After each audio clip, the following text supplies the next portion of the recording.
family station. This is Bobo FM. The views and opinions expressed by the following program and its participants are solely their own opinions and do not represent the opinions of DMS Broadcasting and have no affiliation to the BBC. At the Health Services Authority, we want to keep you informed about the latest developments that impact your health because your health matters to us. Join us each Friday and Saturday from 1 to 2 p.m. as we cover health news, offer advice, and answer your questions on Healthcare Today with HSA. Do you have a healthcare question but not sure who to ask? Contact HSA's Patient Call Center to speak to one of our experienced clinical team members. We are here to answer your questions and help guide you through your healthcare journey. Need to make an appointment? Our team can help. Contact HSA at 949-8600 or email info@hsa.ky. At HSA, we are committed to caring for you. All right, welcome to Bobo 103.1 FM. Each weekday, we usually do a segment around all things HSA. It's a pleasure to have a completely different new department in here today. But before we get to that, don't forget our social media handles. It is Bobo 103.1 FM on Instagram and Facebook. If you have any questions for the team that you're about to hear that's doing the interview this morning, you can send those questions in. But if you're new to this segment, it's all things HSA around the hospital, whether it be a new department, maybe there's a new campaign or a conference that's going to be held, or like we're doing this morning, we're putting a spotlight on a certain department. Now, as we always do, this is no different. We're going to have our guests introduce themselves, their position that they're currently working in, and how long have they been with the company. Okay, hi, my name is Sashamarie Henry. I am a forensic chemist and currently acting as the forensic manager for the department. I have been with HSA for over 4 years, and I've been in forensic science for over 21 years. Amazing. All right, so we're going to move on to our next guest. Hello, good morning. My name is Omroy Shaw, and I am the forensic quality coordinator, and I have been with HSA for over 2 years. Guys, now what got you into your career? At university, I visited the forensic science lab in Jamaica for to observe what is happening there, and that is when I decided that I wanted to do it. I wanted to go into biology, but somehow I ended up in chemistry. And for me, found forensic as the perfect blend between law enforcement and science, right? So that offers me the opportunity to explore both passions, right? And so you wanted to be a police officer before, or working in law enforcement? I have been in... You have been in law enforcement, okay. It doesn't sound like you want to talk much about it.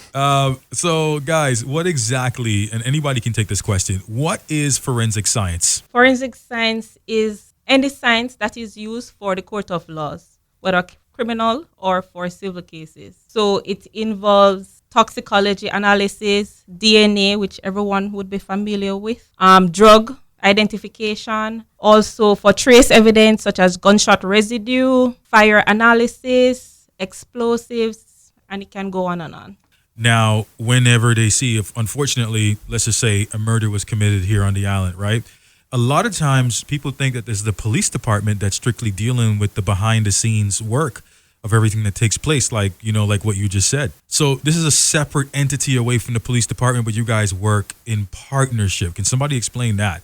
Because for me, I always felt like when you watch movies, right, you see the police officer. Let's take it to Law and Order, the one in the Caribbean always watch. Crime scene officer. Right, exactly. You always see the police officer goes downstairs somewhere weird in a dark area, and you think that there is a physical hospital there with dead bodies, and they're doing everything in the police department. But this is obviously a separate entity. At least here locally it is. So explain that for me. Yes, so the crime scene officers here would go to the scene and collect whatever they deem to be an evidence.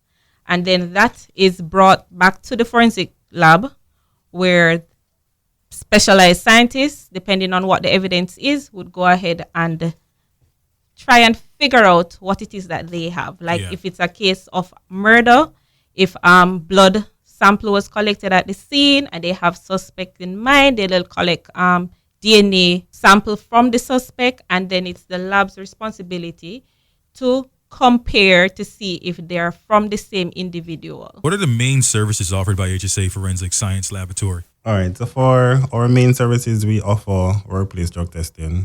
That is non-criminal. All right. We also offer. When you say non-criminal, explain, because there's a difference, obviously. So explain that for me. I don't want to put you on the spot, but all right. So non-criminal means that it doesn't influence the legal system. Okay. Right? So, for example, if you want to do a routine drug screening for your workplace, right, that has no probative or evidentiary value, right, to the criminal system. Right. Okay. So that's why we say it's non-criminal. But for our criminal aspects, we offer routine toxicology testing. We offer drug analysis or DNA analysis. Right. We also offer post-mortem services. Okay. Right. So we assist with the analysis of post-mortem samples. Yeah, there's a lot that goes into it. In addition, we also do paternity cases as well. These can be, as Omroy said, non-criminal. Yeah. So it's just to identify paternity or lineage tracing. And why would that need to get done, like a paternity test? Obviously, like for me, for instance, child support. Yeah. Sometimes it's also for curiosity, because persons just need to know where they're from. So sometimes it's for that purposes. It may also be in terms of citizenship. Yeah, and that's obviously for the child, right? Well, maybe a parent is child 1 to 100. Okay. Because it don't matter the age of the person, it's still a child, Just right? a child. Yeah. So it's yes. Because one thing about this department, it is unique. I do feel, I have to say, that a lot of people don't know about the department in HSA, and I think that's done for very good reasons, which I just found out. So a lot of stuff is confidential. My daughter works for you guys, and there's a lot of things she doesn't talk about when she gets home. So I know it's a very confidential department. All right, guys, so we move on to many people think forensic is only about crime. Is that true, or is there more to it? Well, the forensic lab here, Cayman Islands Forensic Science Lab, we do more than just cases for criminal purposes. Yeah. So as we mentioned before, we do paternity testing, relationship testing. We also do workplace drug testing. And as I say, most of these are just for curiosity, and they have nothing to do with a crime or whether or not a crime is being committed or have been committed. Yeah. Okay. And we mentioned earlier you guys work closely with the department. So how does the lab work with the Royal Cayman Islands Police Department? Like, how does that work? How is that partnership? Majority of the evidence that we would receive would be for forensic purposes would come from the Royal Cayman Islands Police Service, as well as Customs and Border Control. So we have to maintain a close relationship with them, and sometimes we are called out of work hours to do cases that they require a faster turnaround time. Yeah. So it is something so we assist them to do their job, which is to investigate crimes. Yeah, which we talked about. Yeah, sorry. And not only with RCIPS and CBC, but we also assist the prison services as well with their testing. Okay, that's good. So it's all around law enforcement that you guys work with, which brings me to my next question. What about your partnership with the courts? How is that? Like, you guys have a partnership with the courts, first of all? Yes, because the end result of all that we do for forensic science is for the court. So then we have to ensure that the reports are able to stand up in court, or we are called to go and give testimony as expertise in different fields.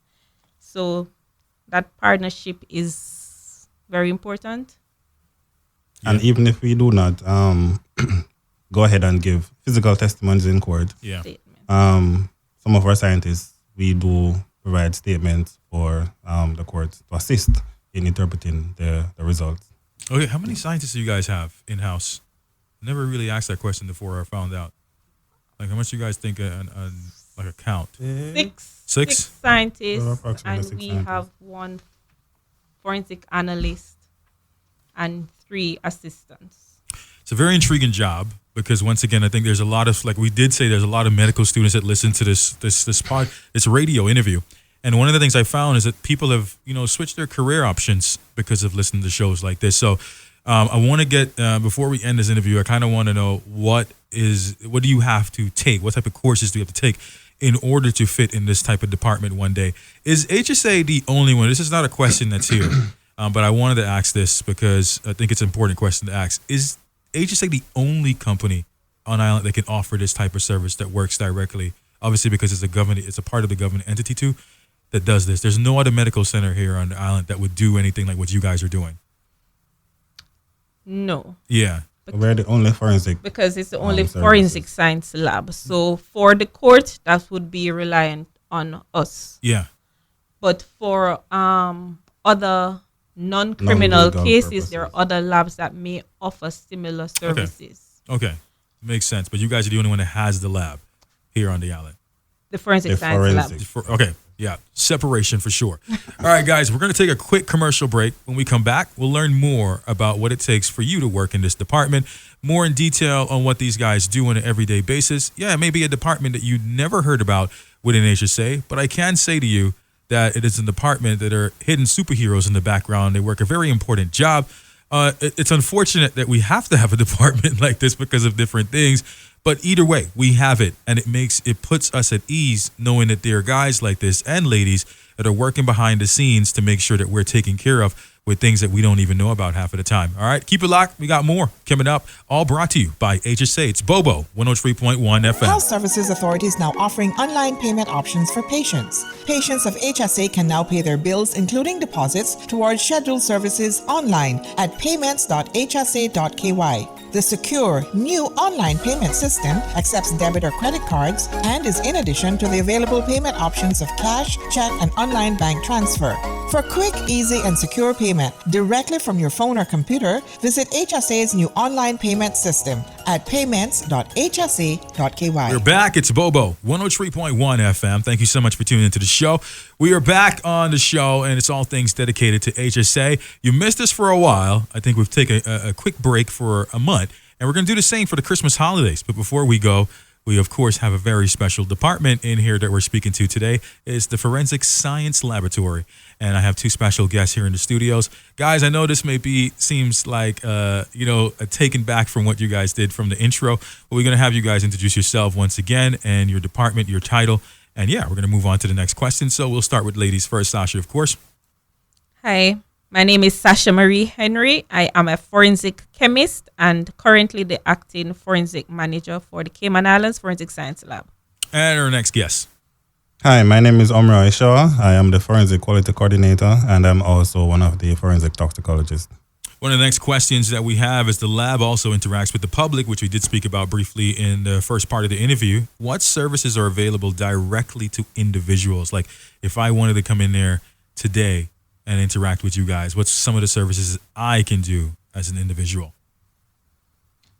As an individual from the public, you can access paternity testing or relationship testing. There's also workplace drug screening that is available to you as well. So, As a member of the public as well, if you would like for us to enter your organization to provide some presentations or provide a workshop, we also offer that service as well.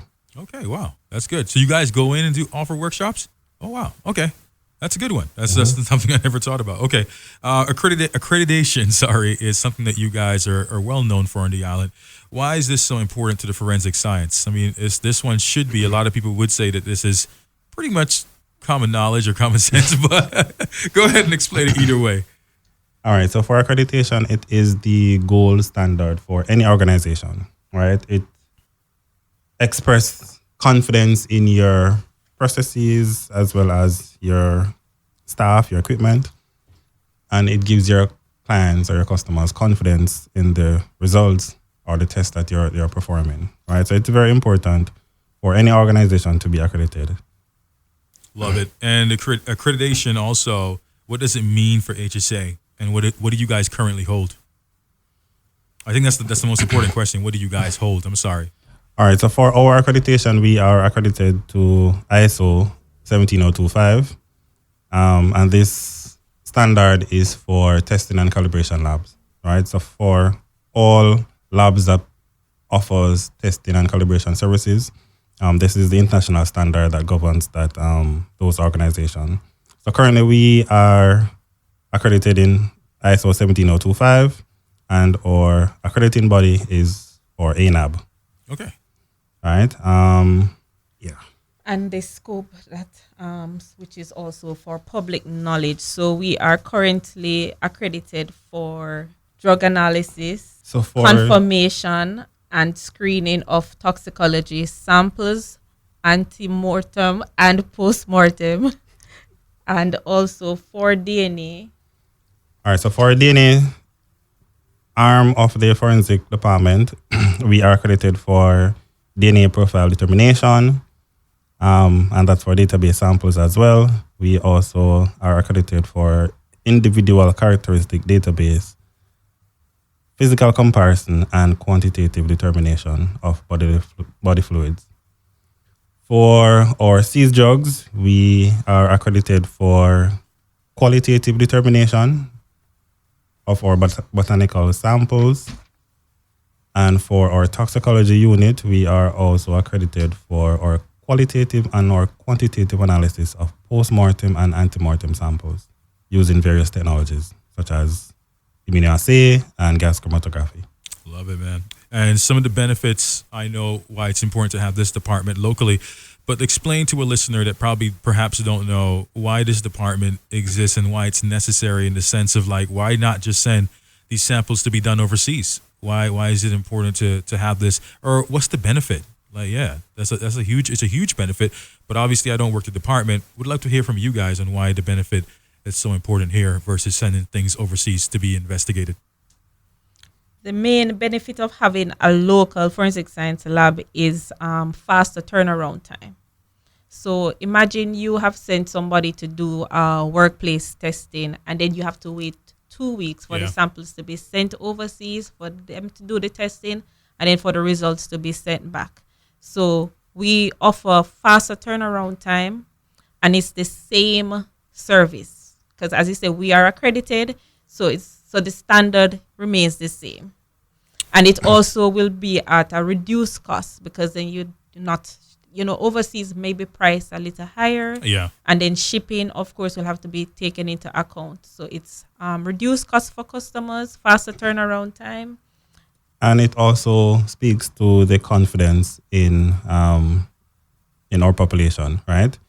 As was expressed earlier, accreditation is an international gold standard, right? Which means that wherever in the world that you go to access these services, the results are comparable to international results, right? So it breeds confidence in our clients, knowing that they are getting first world or international services locally. Love it.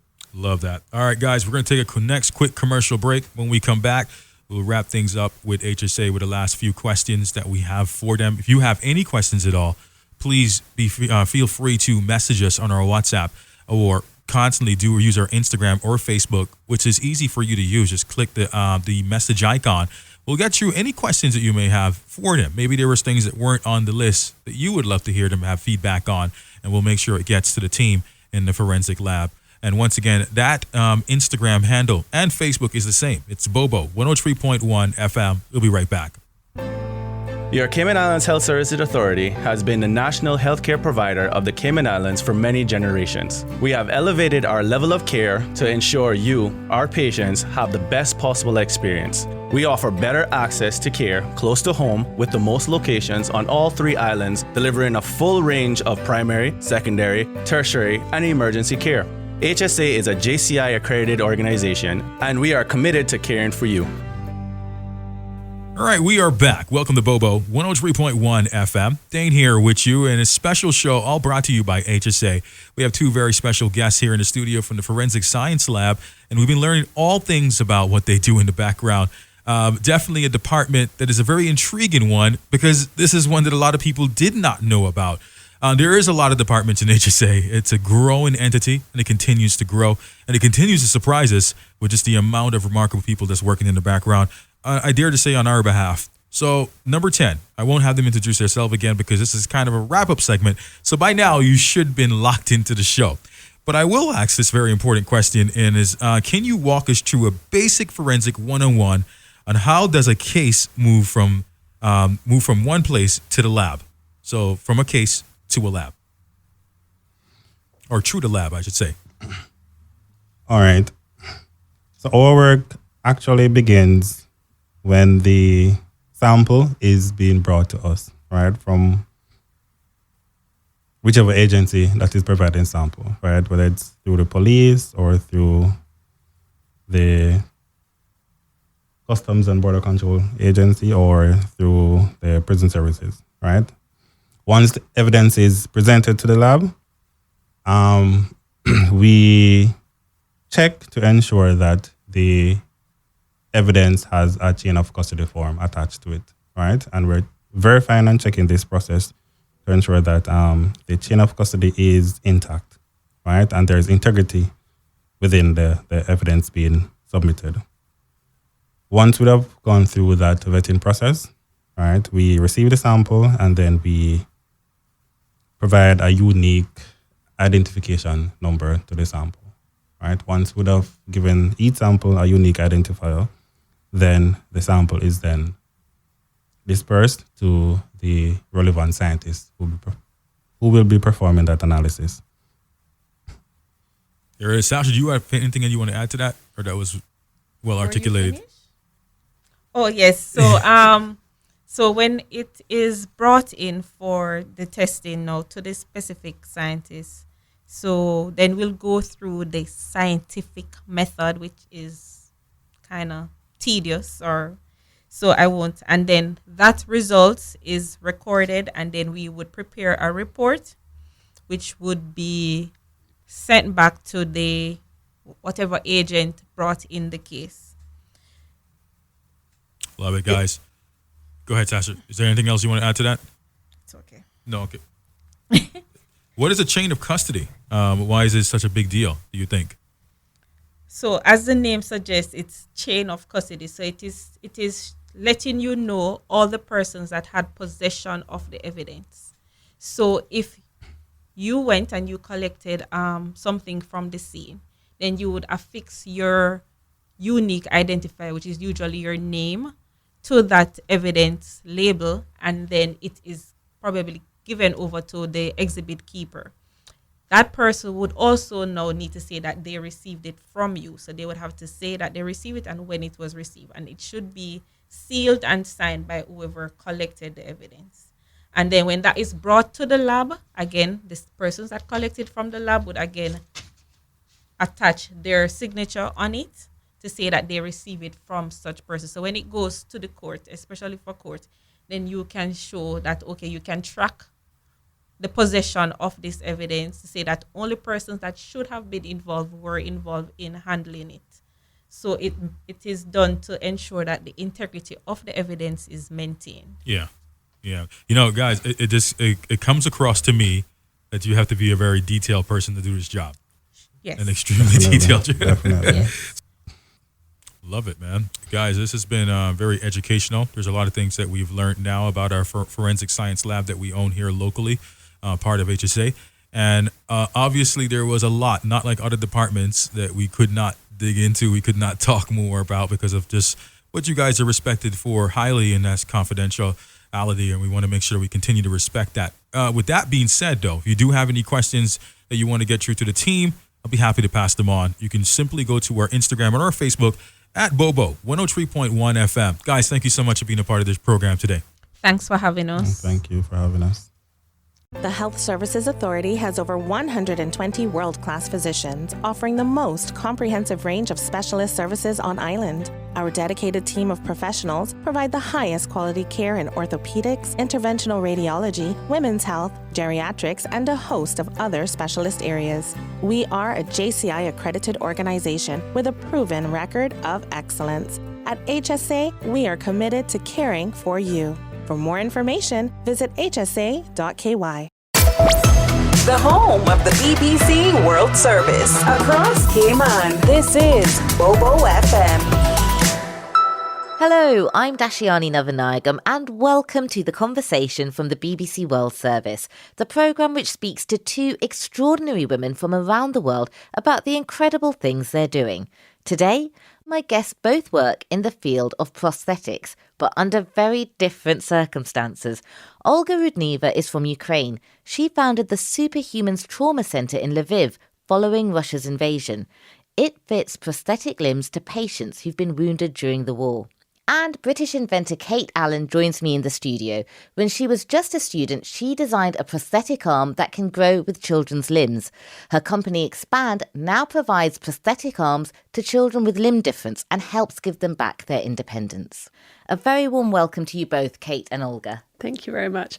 Before we go into the incredible work you both do, Kate, it would be really helpful for you to explain exactly what a prosthetic is. Yeah, no problem. So a prosthetic is almost like a man-made body part that you can fit to someone that might not have a body part that is currently missing, or something that you can just add on to provide additional function where someone might need additional help or would like to just gain more functionality than what they currently can do. And can anyone have one? So depending on what the prosthetic is, it could be applied to anyone. So the prosthetics that I make are for people who have a limb difference. So we work with upper limbs. So maybe if someone has part of their forearm, we can provide them with the additional length in their forearm as well as providing them with a hand. But there are loads of different types of prosthetics that you can get. So hip replacements are also a type of prosthetic. You could also get replacements which are purely cosmetic. So maybe an ear or a nose. So not everyone will need them, but everyone could one day be the recipient of one. Now, Olga, before you set up Superhumans, you spent almost 20 years working in the field of HIV and AIDS and charity work. What inspired you to set up Superhumans Trauma Centre? Well, I guess the word inspired is not the best word, because the Superhuman Centre is something that shouldn't exist. Like the wars shouldn't exist. So we raised out of demand because, with a full-scale invasion in Ukraine in 2022, me and my partners realized that it's going to be a lot of people who will be losing their limbs.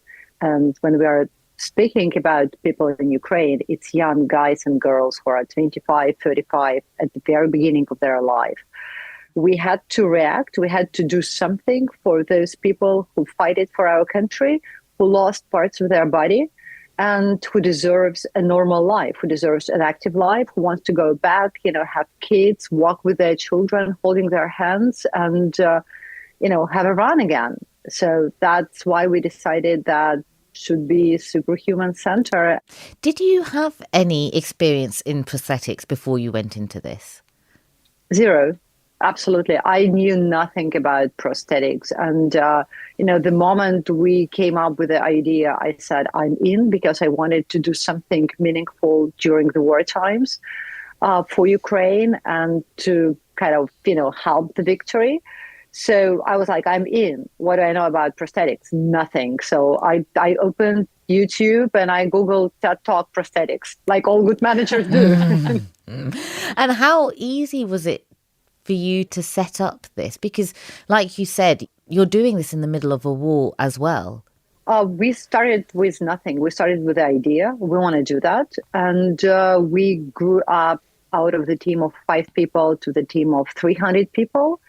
And first we thought it's going to be just a prosthetic lab, and we're going to provide people with prosthesis. And then we realized it's not enough. We have to have psychological support, because we have to prepare the person that he or she going to have an artificial limb. Then we have to teach this person to walk, to run, to do, difficult exercises. Even when he or she falls down, she needs to get up. So we added psychological support. Then we added rehabilitation. And at a certain point, we realized it doesn't matter how good is your prosthesis. It could be out of gold. But if you don't have reason to leave your apartment, you probably won't be wearing your prosthesis. So we added one more service, which is social reintegration. And we are helping our patients to find new roles in life, to find new jobs, or to be engaged in sports, because they need to have a reason to wear their prosthesis, to leave apartment, and to do something. And you have to have a dream, because it's going to be a very long path to recovery. So you have to have a dream of what you want to do with your limb. And our superhumans are coming up with like, I want to walk with my kid. I want to play football. I want to hug my beloved ones. I want to do a proposal, and I want to do that with my own arm, with my own fingers. I want to cook, and stuff like that. And when someone has a dream which is just bigger than just simply stand on my two, that helps in the rehabilitation process. Kate, you also came up with your idea of a prosthetic arm, but where did your interest in prosthetics come from?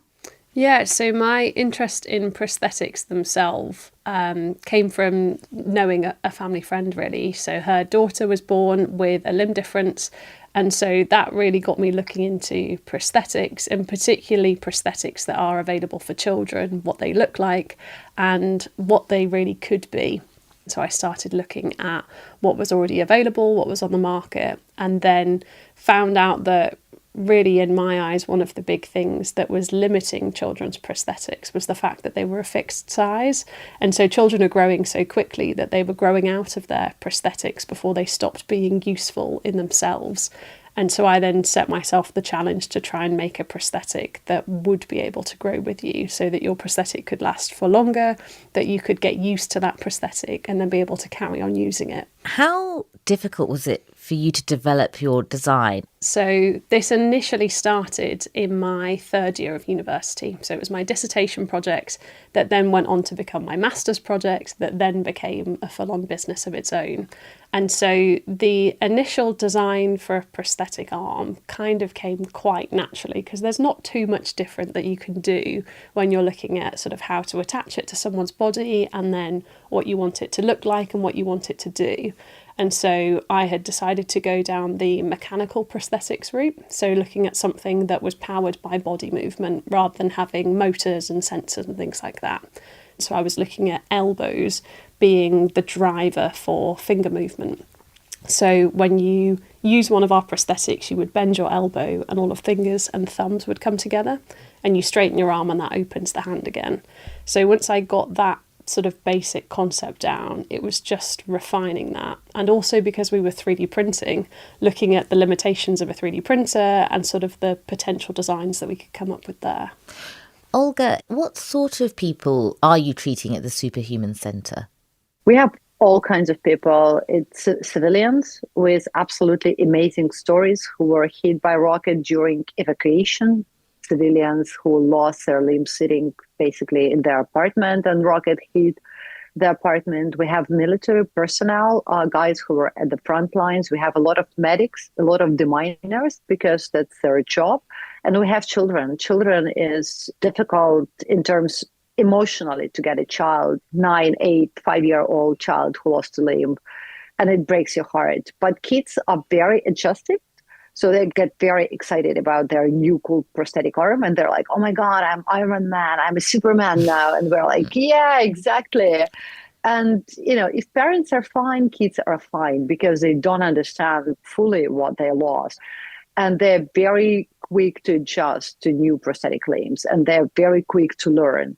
But all kinds of patients. Our oldest patient was 75, I guess, the lady who lost her limb to the rocket attack, and she was very motivated. And the youngest patient, I guess, was like, 5 to 6 years old. So all ages, all different backgrounds from all over. But, the only thing that actually common for all these people, they're very motivated. And, it's amazing to watch them, because you see someone who comes to Superhuman Center in a wheelchair, and 2-3 weeks later, this person walks to you and hugs you.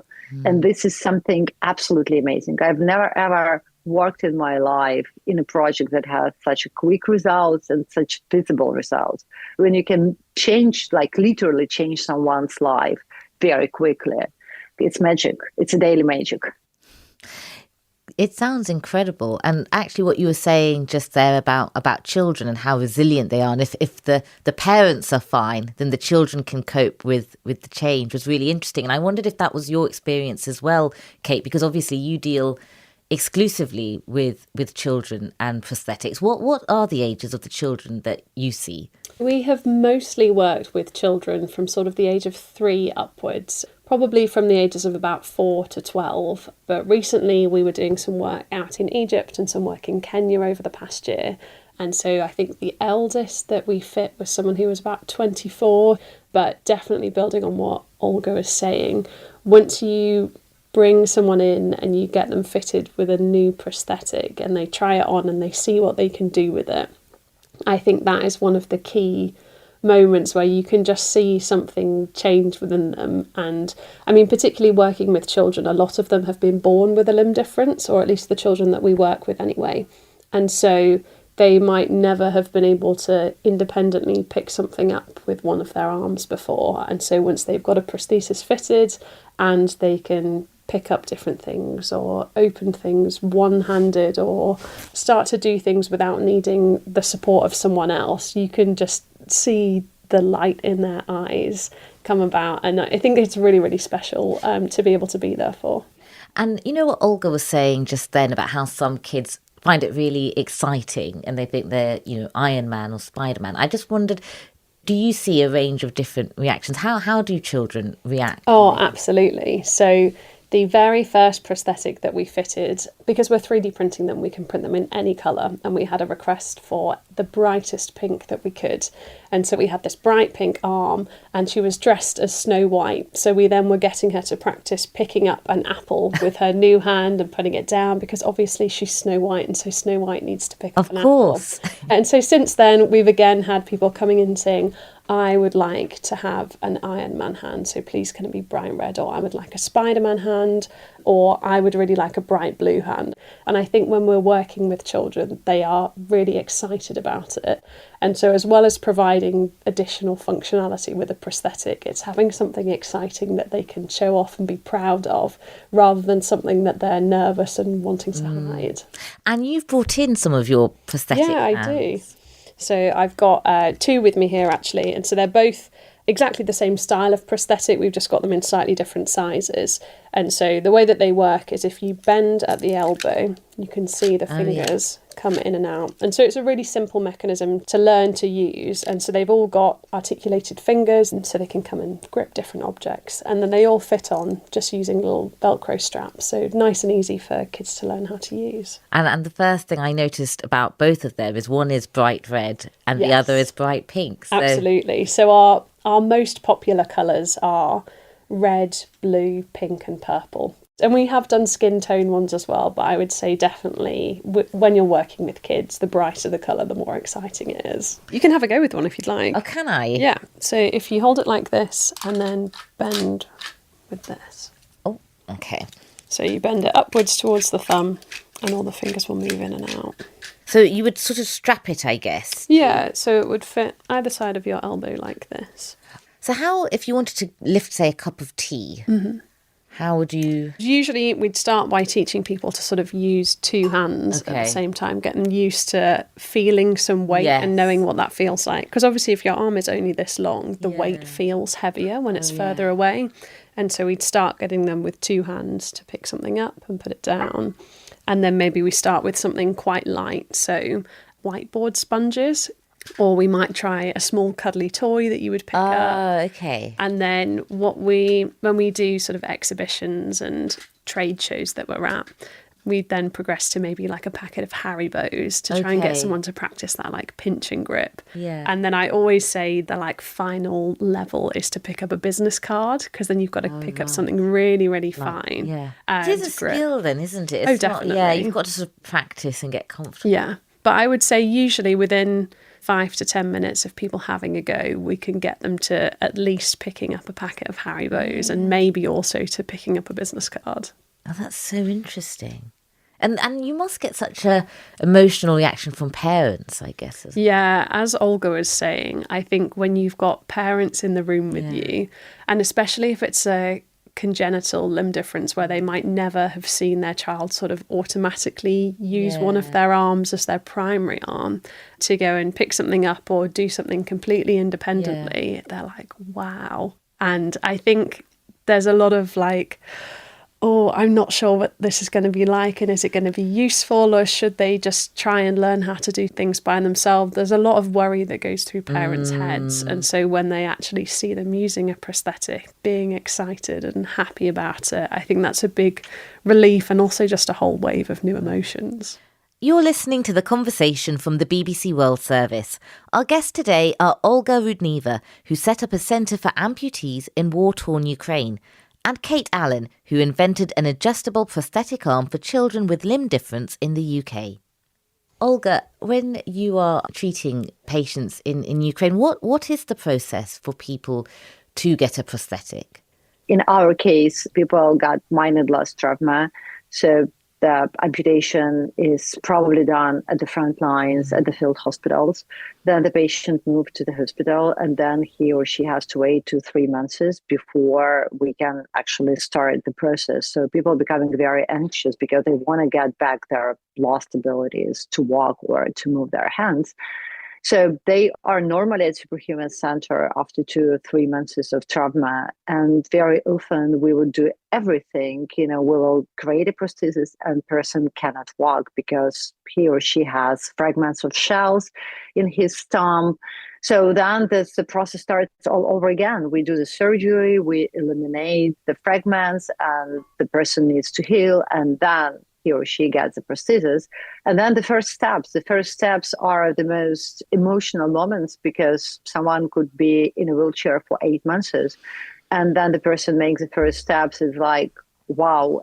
And I remember the moment when one of our patients, Ruslana, she lost her leg when she was 18. She went to the army when she was 18.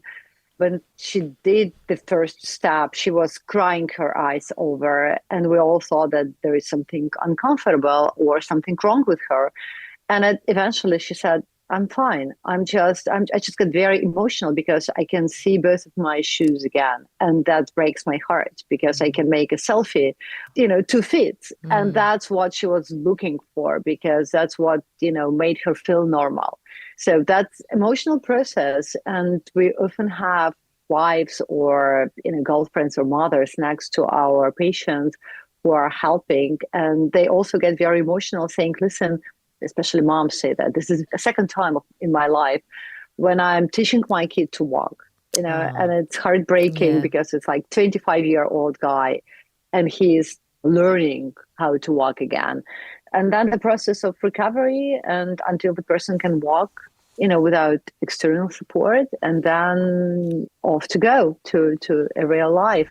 So we are becoming friends with our patients because they are with us for a long period of time, for the rest of their lives. For any changes, amendments, for any decorations on their prosthesis, they want to change the color or tattoo on their prosthesis. So we help with that. Or they might need a more sport prosthesis because their needs has changed, or they have my electrical arm and they want a mechanical arm to do more basic things to go to a gym. So they are with us for a very long time. Emily. How many people have you helped so far? We had more than 1,000 patients. It's like 1,100 something, including our reconstructive surgery department, where we restore faces, and our prosthetic department. So with prosthesis, it's roughly 800 people who already walked out of the center. Are you always able to help patients? Sometimes the patient doesn't want to walk. It does happen. I mean, that's okay. We are all different. Someone is okay in a wheelchair. And I can't judge them. It's hard work. It's exhausting, hard work to walk again. And in some cases, when the person has very high amputation or triple, quadruple amputation, there is no guarantee that this person will be able to walk again, but we will do our best. And a lot depends on the patient. We have a patient with triple amputation, quite high amputation of both his lower limbs, and he lost upper limb, and everyone in the world said that he's never going to walk again. And he said, okay, let me try. So this guy now is part of our team. He's working for Superhumans and he's walking without a straw. That made chief of the biggest prosthetic company apologize when he saw that. He said, listen, I thought you will never, ever make this. And he was like, I wanted that. I was motivated. So he does a lot of walking. He is very independent. He lives by himself, drives his cool bike, has lots of tattoos. So a lot depends on the patient, on his or her motivation, desire to walk, and the dream, the big dream you are chasing. Kate, what about you? Are you always able to help the children that you see? We, like Olga, try our best for everyone that comes and interacts with us. Because we're working with upper limb prosthetics, we kind of have parameters around what this prosthetic is able to do, a certain limb length that we're looking to achieve for someone to be able to comfortably and confidently operate with one of our prosthetics. But you know what, if you're on kind of the cusp and on the limit, we'll give it a try, and we've got extra things that we can add in to try and make it work better for someone. What do you mean on the cusp or on the limit? So that might be if someone's got a really short limb below their elbow. So because we use the forearm to actually manoeuvre the hand and to be able to sort of open and close that. If someone's got quite a short forearm, then it can be difficult for us to try and get that leverage for them to actually be able to move the prosthetic themselves. Olga, just thinking about what you were saying earlier about the level of help you provide physically to people, but also the mental and emotional trauma that's there. How do you help people with that? First of all, it's not only a patient, it's his surroundings, it's his family as well. So we also provide services to their relatives because they're going to be next caregivers after us, number one. Number two, they are around. Especially we have wives who are absolutely serving their husbands who has high amputation of upper limbs.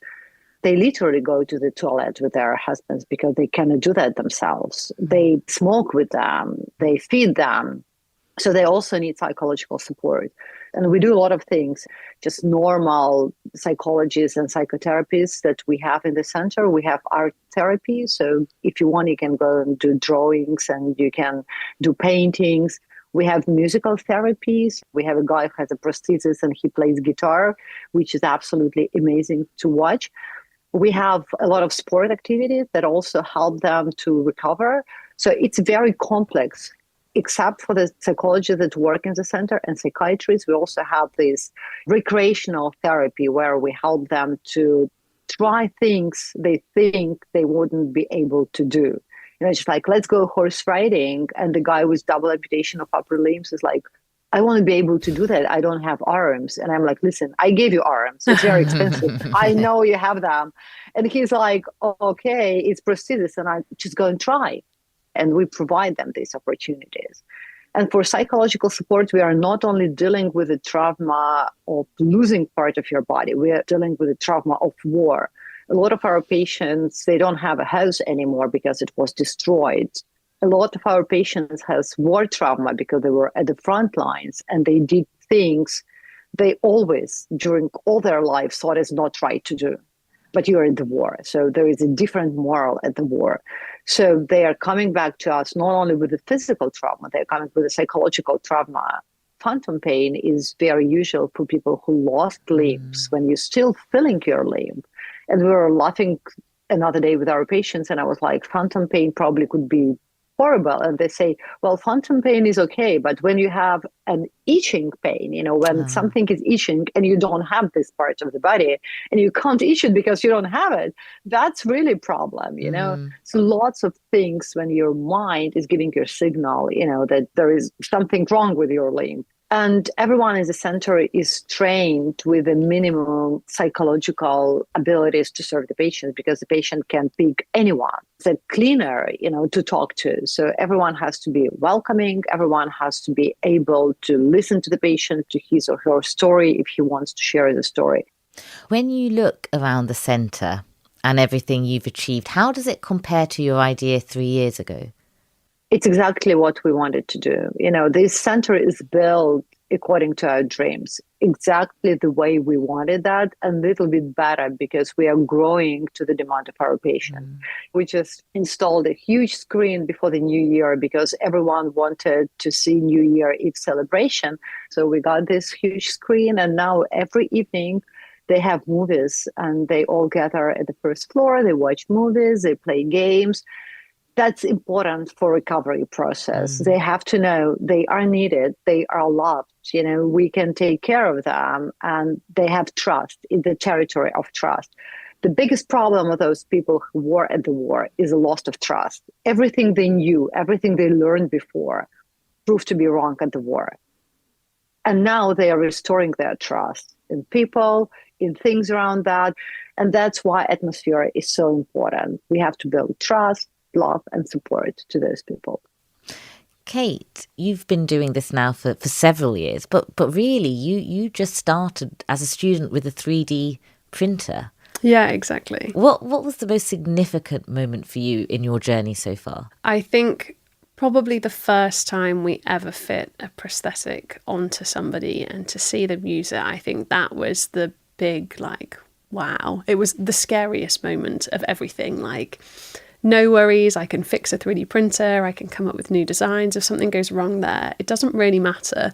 But when I turned up with a prosthetic ready to fit onto our first patient, that was very scary, but also really exciting. And I think that was a really big point for us. Who was your first patient? So that was my friend's daughter. Yes. So the person that I was sort of having the original design inspiration from, she was the first person that we then fit a prosthetic to. Olga and Kate, thank you so much for your time today. It was really great to speak to you both. Thank you very much. Thank you for having us.